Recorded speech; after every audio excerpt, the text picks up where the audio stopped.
As midnight struck, the ancient clock in the decrepit house began its haunting chime, a sound that reverberated through the desolate halls and pierced the silence of the night. The chilling melody acted as a siren's call, summoning the restless spirits that dwelled within the shadows, eager to reveal themselves in their ethereal forms. With each resonating tone, the air grew heavy, and a tangible sense of malevolence filled the atmosphere.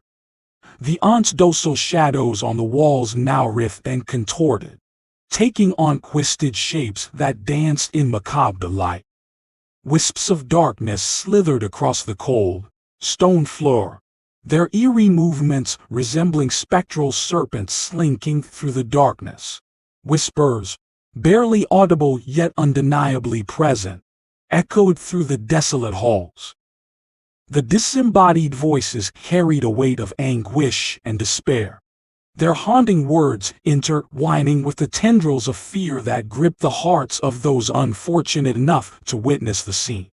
In the dim moonlight that filtered through the tattered curtains, the haunted house seemed alive, its very essence pulsating with an otherworldly energy.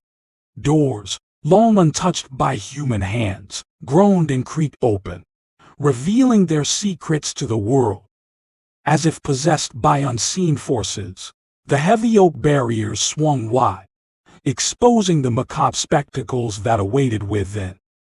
Ghostly figures emerged from the depths of the rooms, their ethereal forms barely discernible against the dimly lit backdrop.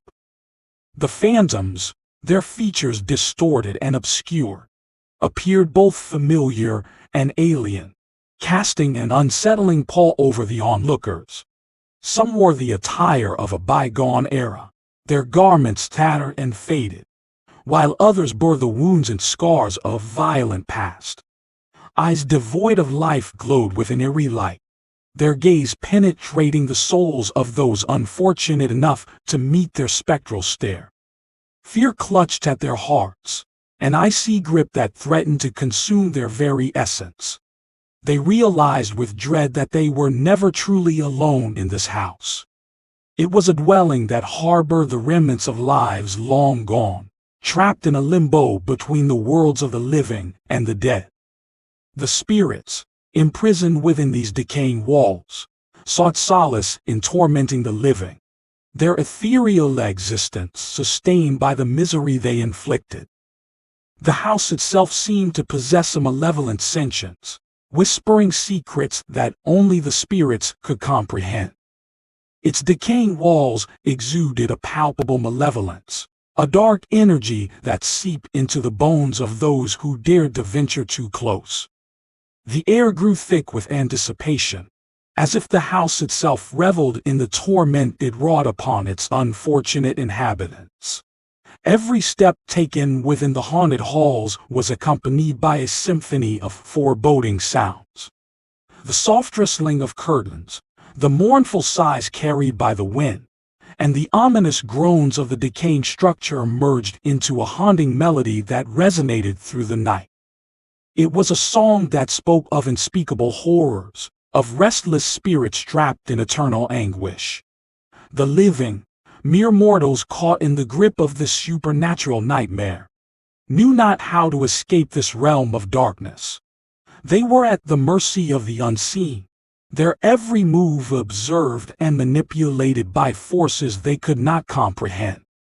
The whispers that surrounded them grew louder, their words a cacophony of pain and suffering, threatening to drive the fragile remnants of sanity to the brink. In the forgotten graveyard, shrouded in an eternal darkness, a lone figure stood, the weight of despair pressing upon their trembling form. The air was thick with an otherworldly stillness, a prelude to the impending horrors that lay dormant beneath the soil. Suddenly, as if summoned by an unholy force, the ground began to convulse and tremble, a macabre dance of the earth that sent chills down the witness's spine. From the depths of their shallow graves, skeletal hands emerged, their bony fingers clawing through the veil of death and decay. The moonlight, casting an ethereal glow upon their ancient bones, revealed a legion of undead, their bodies caked in dirt and remnants of mortality. A symphony of groans and moans echoed through the desolate graveyard, a haunting dirge that heralded the awakening of these abominations. The hunger for life burned within their hollow eye sockets, their gazes fixed upon the living like predators stalking their helpless prey. The stench of rot and decay mingled with the dank air, suffocating the senses of those unfortunate enough to bear witness to this nightmarish spectacle. Panic ensued, a primal instinct screaming for survival as the realization dawned upon them there was no escape from this relentless army of the undead. A cacophony of screams pierced the night, their desperate pleas for mercy lost within the void of despair. The creatures, driven by an insatiable lust for flesh, closed in with relentless determination, their skeletal frames moving with an unnatural swiftness. They were an unholy force, a macabre symphony of death, united in their malevolent purpose. With every step taken, the ground shook beneath their decaying feet, as if the earth itself quivered in fear of their unholy presence. The moon, once a distant observer in the night sky, now bore witness to the grotesque tableau unfolding below. Its pale light reflected off their gaunt forms, casting eerie shadows that danced upon the tombstones, a grim reminder of the souls they once were. The living, trapped in a waking nightmare, fought desperately against their impending doom. Some ran, their hearts pounding in their chests, their legs driven by a primal instinct to survive. But the undead pursued with relentless determination, their pace unyielding and unrelenting. Others stood their ground, their faces etched with a mixture of terror and defiance, as they prepared to face the inevitable. With every clash, the stench of blood and the sickening sound of bones shattering filled the air. The living fought valiantly, wielding whatever makeshift weapons they could find, but their efforts seemed futile against the relentless advance of the skeletal horde. Limbs were torn asunder, screams of agony merged with the victorious howls of the undead, and the ground became an altar of carnage, stained with the lifeblood of both the living and the dead. No corner of the graveyard remained untouched by the unyielding chaos. Tombstones were upturned, revealing the remnants of forgotten lives, while crypts stood as macabre sentinels, their doors a gateway to the unknown. The once-hallowed ground became a battlefield, a testament to the fragility of mortal existence in the face of relentless horror. As the night wore on, the army of the undead grew in number, their ranks swelling with each fallen soul. The relentless onslaught showed no signs of abating, as if the forces of darkness reveled in the anguish and despair they inflicted upon the living. The sky, once a blanket of stars, now seemed a vast expanse of oblivion, a cosmic backdrop to the wretched dance of life and death. They say a young girl haunts the abandoned mansion, her presence an ethereal specter that lingers in the dark recesses of its crumbling walls. From the moment one crosses the threshold, a sense of foreboding descends, as if the very air is charged with an otherworldly energy.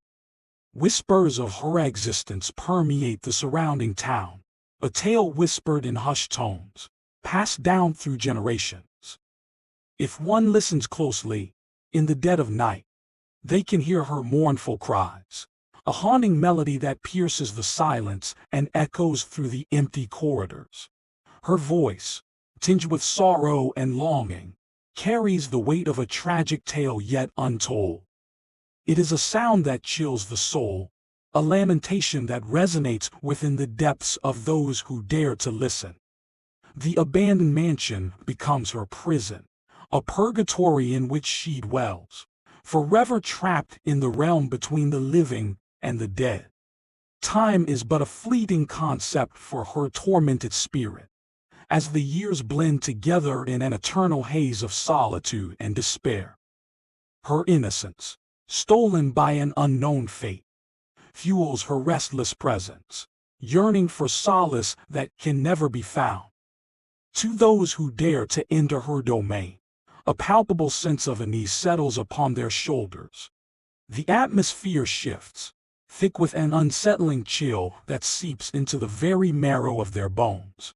Shadows dance along the decaying walls, twisted and distorted as if mimicking the twisted fate that befell the young girl. Every creaking floorboard, every whispering gust of wind, carries the weight of her anguished existence. As they venture deeper into the mansion, the air grows colder, as if the very essence of her presence permeates the surroundings. A mournful stillness hangs heavy, broken only by the occasional gust of wind that rattles the broken windows and stirs the faded remnants of tattered curtains.